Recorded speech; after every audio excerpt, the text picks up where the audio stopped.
পুৰুষৰ তাতৰতি ভকতৰ নাই তাত অভিলাষমতি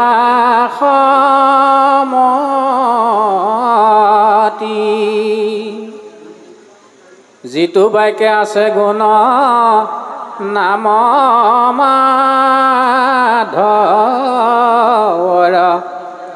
সিটো বাইকে হৰে পাপ জনসমূহৰ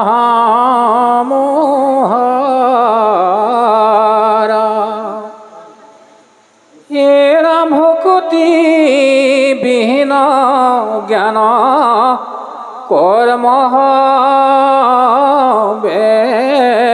ব্যৰ্থ কহিলো স্বৰূপে বেদান্তৰ তত্ত্ব। কৃষ্ণ বেদান্তৰ মূল তত্ত্ব দেৱঋষি নাৰদৰ দ্বাৰা ব্যাসক কোৱাৰ চলেৰে কৃপালু গুৰুজন বস্তুৱে আমি সমস্ত মলমতি মনুষ্যৰ বাবে দি থৈ গৈছে যে একমাত্ৰ উপায় হ'ল ভকতি আৰু সেই ভক্তিক আশ্ৰয় নকৰাকৈ জ্ঞান কৰ্ম আমি যদি আশ্ৰয় কৰি থাকোঁ তেতিয়াহ'লে সমস্ত ব্যৰ্থ। তাৰে দৰ্শন প্ৰকাশ কৰিছে যে যিবিলাক বাক্যত কৃষ্ণ নামটো প্ৰকাশিত নহয় সংযুক্ত নহয় সেই বাক্য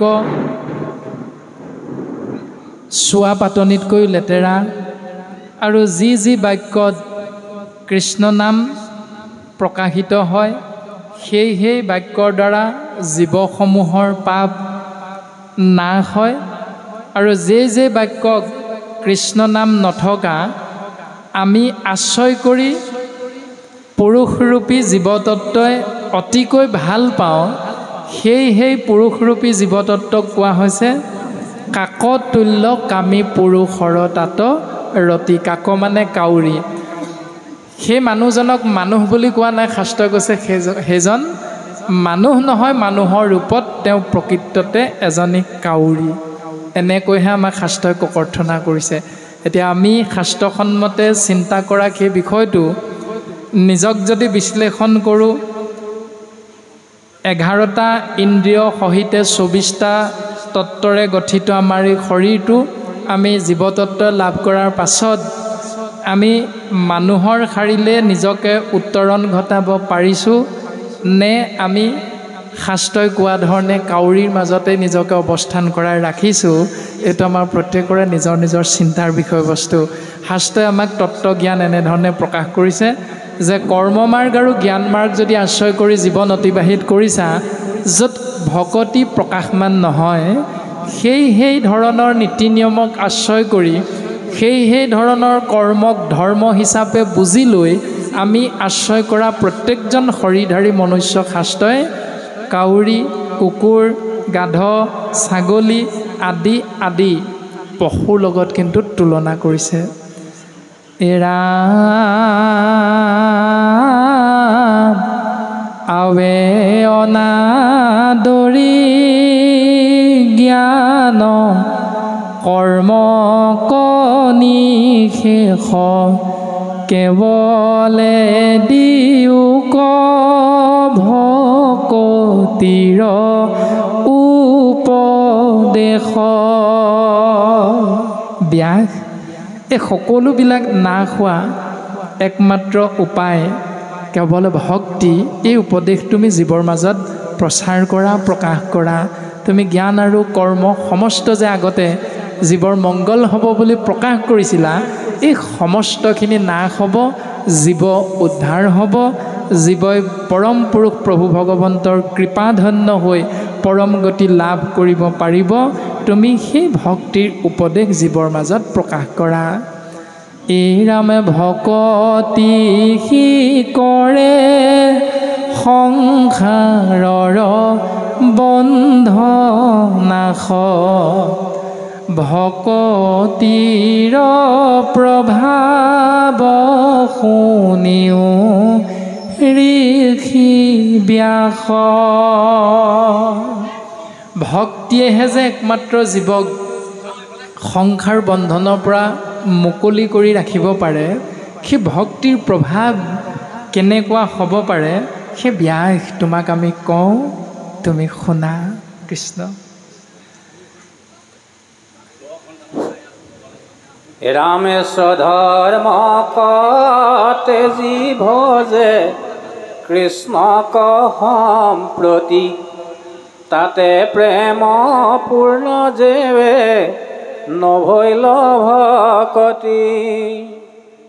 ভৈল ভ্ৰষ্ট যদি বা অল্পতে গৈল প্ৰাণ, জানা নাহি তথাপি তাহাৰ কল্যাণ। ঊৰ্ধ বাহু কৰি সেৰা কৰোঁ অংগীকাৰ, অধম জাতিটো যদি জন্ম ভৈল তাৰ। জ্ঞানীটো কৰ্মীটো কৰি তথাপি অধিক, দেৱৰো বন্দনী যিটো ভকতি ৰসিক। হেন জানি মহাবুদ্ধিমন্ত যিটো জন, ভকতিৰ অৰ্থে মাত্ৰ কৰোঁ যতন। কালে কৰ্ম মিলাইবে বিষয়ৰ সুখ, উপদেশী লোক হৌক কৃষ্ণৰ শানে মুখ। কৃষ্ণ কৃষ্ণ কৃষ্ণ। সেই ব্যাস ভকতিৰ প্ৰভাৱ তোমাৰ আগত আমি কওঁ, শুনাচোন। স্বধৰ্মক তেজী ভজৈ কৃষ্ণক সম্প্ৰতি, তাত প্ৰেম পূৰ্ণ যেবে নভৈল ভকতি। অৰ্থাৎ আমি পৰম আত্মাৰ সন্তানস্বৰূপ জীৱ আত্মা, যেতিয়া এই সংসাৰত আহি এটি শৰীৰৰ মাজত অৱস্থান কৰোঁ আশ্ৰয় হিচাপে, সেই শৰীৰটো আশ্ৰয় কৰিবলৈ যাওঁতে শাস্ত্ৰই আমাক সিদ্ধান্ত দিছে, জন্মজায়তে শূদ্ৰ সংস্কাৰতে দ্বিজ বেদ পাঠাত ভৱতে বিপ্ৰ, ব্ৰহ্মক জানন্তি চ ব্ৰাহ্মণ। আমি জন্মসূত্ৰে আমাৰ শৰীৰটোৰ এটা এটা উপাধি আমি প্ৰত্যেকেই চিনাকিৰ বাবে ব্যৱহাৰ কৰোঁ। যেনে গগৈ, শইকীয়া, দত্ত, কলিতা, মহন্ত, গোস্বামী আদি আদি ধৰণে বিভিন্ন উপাধি আমি নামৰ পাছত ব্যৱহাৰ কৰোঁ। এতিয়া সেই উপাধিটোক আশ্ৰয় কৰি আমি প্ৰত্যেকে বুজিবলৈ চেষ্টা কৰোঁ। এওঁ মিচিং সম্প্ৰদায়ৰ, এওঁ আহোম সম্প্ৰদায়ৰ, এওঁ কোচ, এওঁ ৰাভা, এওঁ কলিতা আদি আদি বিভিন্ন ধৰণে। কিন্তু শাস্ত্ৰই আমাক সিদ্ধান্ত দিছে, জীৱতত্ত্ব প্ৰকৃতিস্বৰূপ শৰীৰ তত্ত্বত প্ৰৱেশ কৰা মাত্ৰকে স্বধৰ্মক তেজী ভজৈ কৃষ্ণক সম্প্ৰতি, আমি সেই উপাধিটোক কেন্দ্ৰ কৰি প্ৰত্যেকেই ভাবি লওঁ যে আমি ব্ৰাহ্মণ, আমি ক্ষত্ৰিয়, আমি বৈশ্য, আমি শূদ্ৰ, এনেধৰণে চতুবৰ্ণত আমাৰ ভাগ হয়। আৰু সেই ভাগকেইটাত আমি যিজনে সোমাই পৰোঁ, সেইজন শৰীৰধাৰী ব্যক্তিৰে আমাৰ প্ৰত্যেকৰে একোটা কৰ্মক ধৰ্ম হিচাপে নিৰ্ধাৰণ কৰা হয়, যাক শাস্ত্ৰই কৈছে স্বধৰ্ম। যেনে ব্ৰাহ্মণৰ ধৰ্ম হ'ল বেদ অধ্যয়ন কৰা, ক্ষত্ৰিয়ৰ ধৰ্ম হ'ল যুদ্ধ বিগ্ৰহ আশ্ৰিতক ৰক্ষা কৰা, প্ৰজাক শাসন কৰা, বৈশ্য আৰু শূদ্ৰৰ কৰ্ম হ'ল ক্ৰমে বেহা বেপাৰ কৰা, খেতি বাতি আদি ব্যৱস্থাৰ মাজেৰে নিজৰ জীৱন যাপন কৰা এই সংসাৰত। এইকেইটা হ'ল স্বধৰ্ম। এতিয়া বৰ্তমান পদে ক'লে যে সেই স্বধৰ্মক তেজি যদি তুমি সম্প্ৰতি কৃষ্ণক চিন্তা কৰা, তেতিয়াহ'লে সেই কৃষ্ণক চিন্তা কৰা ব্যৱস্থাটোত প্ৰেমপূৰ্ণভাৱে ভক্তি নহ'লেও তুমি সংশয় কৰিব লগা নাই। কিয়নো মাধৱ গুৰুজনে নামঘোষা শাস্ত্ৰত সুন্দৰভাৱে এজোকা ঘোষাত আমাক এই সংশয়টো ভাঙি দি থৈছে যে সেই জীৱতত্ত্ব জ্ঞানে বা অজ্ঞানে মাধৱৰ নাম ফুৰে যিটো জনে সুমৰি তাংক মূৰ বুলি হাতে চক্ৰ ধৰি ও ৰাখিয়া ফুৰন্ত হৰি। তুমি কৃষ্ণ বুলি ক'লে কি লাভ হ'ব এইটো তুমি জানিবও পাৰা নাজানিবও পাৰা। তুমি জানিয়ে কৃষ্ণ বুলি কোৱা বা নজনাকৈ কৃষ্ণ নাম আশ্ৰয় কৰা, নামে নামৰ কৰ্ম কৰিবই।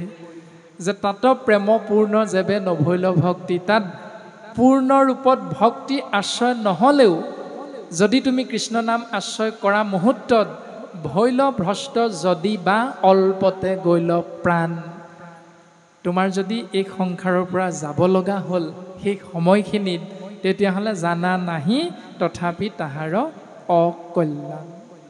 মনত ৰাখিবা বিয়াই সেই জীৱতত্বৰ মংগলে হ'ব। সেইকাৰণে কৃষ্ণ নামৰ মহিমা প্ৰকাশিত হৈছে দ্বিতীয় স্কন্ধৰ ভাগৱত ধৰ্মত। শুকগুৰুৱে ৰজা পৰীক্ষিতৰ আগত প্ৰকাশ কৰিছে, অন্তকালে হৰি স্মৰে যিটো ভাগ্যৱন্ত, তাহাৰ মহিমা কহি কোনে পাৱে অন্ত। এই সংসাৰৰ পৰা যাবৰ সময়ত যদি কৃষ্ণ বুলি কৈ যাব পাৰা, তেতিয়াহ'লে তেওঁৰ মহিমাৰ কথা কৈ কৈ শেষ কৰিব পৰা শক্তি এখন সংসাৰত কাৰো নাই। এতিয়া প্ৰশ্নটো এইখিনিতে হয় আমাৰ, যে মৰিবৰ সময়ত কৃষ্ণ বুলি ক'লেই যদি ভাগৱতে তৰিব পাৰে বুলি কৈছে, তেতিয়াহ'লে আমি মৰিবৰ সময়ত কৃষ্ণ বুলি ক'লেই হ'ল। এই গোটেই বছৰ বছৰ জুৰি ভাদ মাহটোৰ 30 দিন আমি নামঘৰত গৈ কৃষ্ণ কৃষ্ণ হৰি হৰি বিষ্ণু বিষ্ণু ৰাম ৰাম নক'লেও দেখোন হয়। এনেকুৱা কিছু কিছু চিন্তা আমাৰ মাজত নথকাও নহয়। কিন্তু সেইখিনিতে আমি মন কৰিব লগা কথাটো হ'ল যে আমি জীৱতত্ব এই শৰীৰ এৰি কোন মুহূৰ্তত আমি এই সংসাৰৰ পৰা যাম আমি কোনেও নাজানো। সেইকাৰণে নজনাৰ বাবে আমাক শাস্ত্ৰই এই জ্ঞানটো দিছে, যিকোনো মুহূৰ্ততে তুমি এই সংসাৰৰ পৰা যাব লগা হ'লে তুমি কেৱল কৃষ্ণ নাম যদি আশ্ৰয় কৰি থাকা, তেতিয়াহ'লে তোমাৰ মংগল সাধন হ'ব। আৰু সেই ভাগৱত ধৰ্মৰ বিষয়ে শাস্ত্ৰ আমাক জ্ঞান দিছে। এই ৰামে জল পুষ্প ফল মূল খাদ্য দ্ৰব্য যত অন্ন আদি কৰি সবে অৰ্পিব কৃষ্ণত,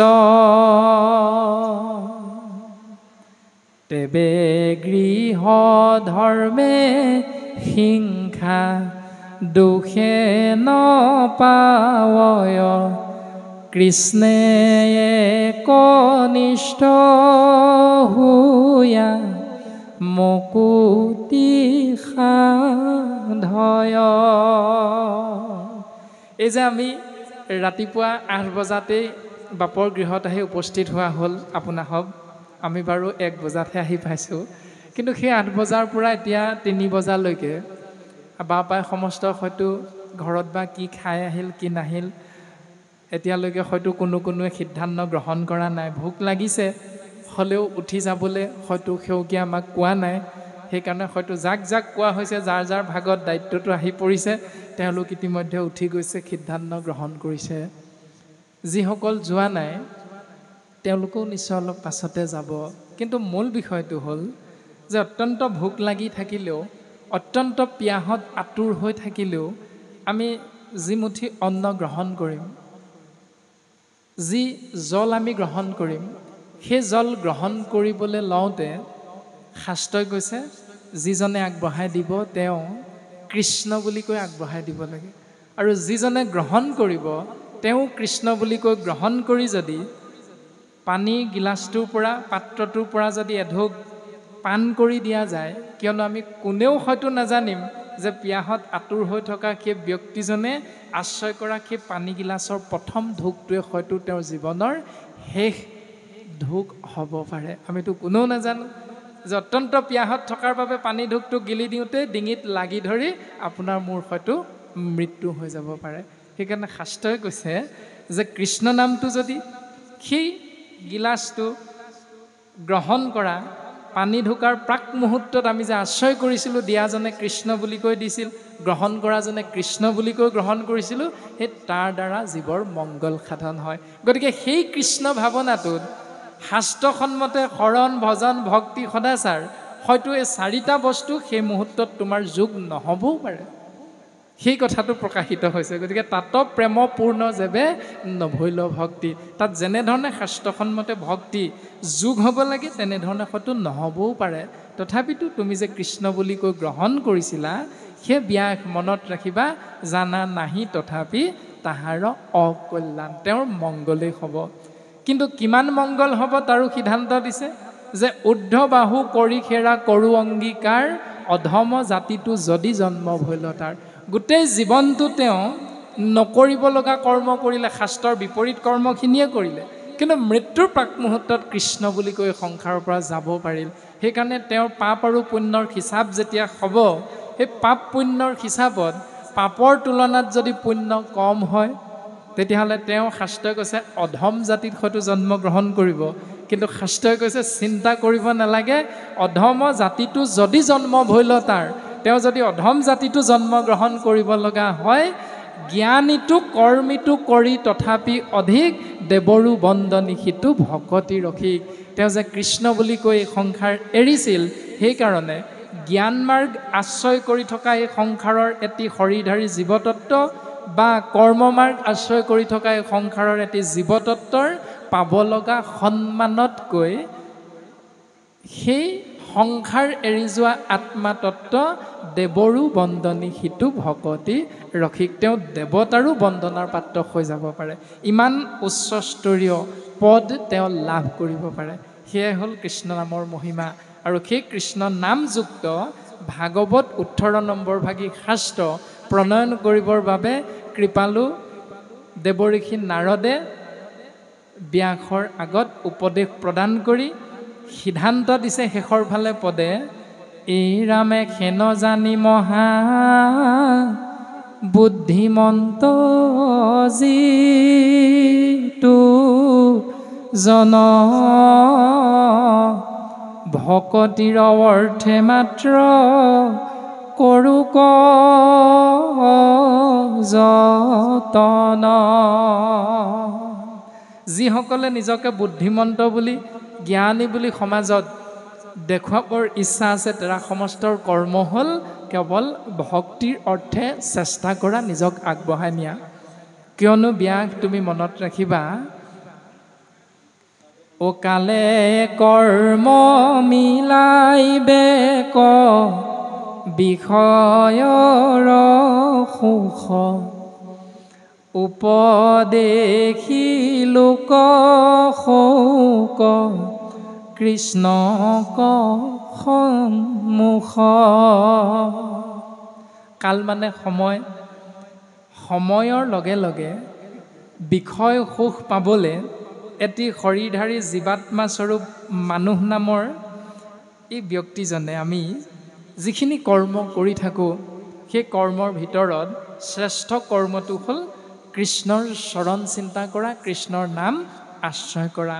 গতিকে ব্যাস সুখ পাবৰ বাবে প্ৰত্যেক শৰীৰধাৰী মনুষ্য নামৰ জীৱ আত্মাই বিবাহ কাৰ্যৰ পৰা আৰম্ভ কৰি সন্তান জন্ম দিয়া, সন্তান জন্ম দি সেই সন্তানক বিদ্যালয়ত নাম লগাই শিক্ষা দীক্ষাৰে শিক্ষিত কৰি ডাঙৰ মানুহ কৰোৱা, তাৰ পাছত ধন সম্পত্তি আহৰণ কৰি নিজৰ ভৰিৰ ওপৰত থিয় দি এজন ডাঙৰ মানুহ সক্ষম পুৰুষৰ শাৰীলে উত্তৰণ ঘটাবৰ বাবে চাকৰি বাকৰি কৰা আদি ব্যৱস্থাখিনিৰ মাজত আমি প্ৰত্যেকেই সোমাই থাকোঁ কম বেছি পৰিমাণে।